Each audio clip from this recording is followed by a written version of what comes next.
យើងនឹងចំឡងសានទុកលាតំណាងនៅឲ្យត្រង់ពីដល់អង្សាដល់មកឲ្យតអញ្ញោទ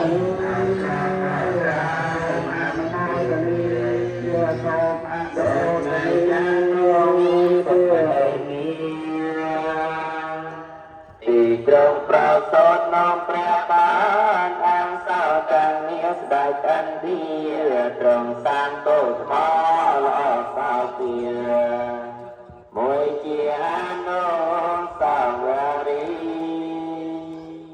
ខ្ញុំសូមក្រាបថ្វាយបង្គំស្មងចំពោះអង្គព្រះមហាមុនីស្ដេចត្រង់ប្រសោតនៅត្រង់ទីសួនលំពីនេះដោយសទ្ធាសូមសួស្ដីជ័យមង្គលចូលដល់ខ្ញុំនិងអ្នករាល់គ្នាដែលបានទៅដល់នមោបានវត្តនេះយកតោប្រឡាមូលតោរាននទវត្តនរអេវានវានវិទ្យោហើយទេវតយុណា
ដីសំក្វាទីដី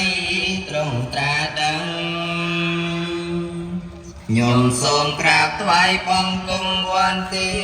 ឆ្ពោះព្រះភគវាជាទីបឹងព្រះអង្គឈ្នះមាហើយត្រាដឹងសំឡងកាយនាយនឹងពី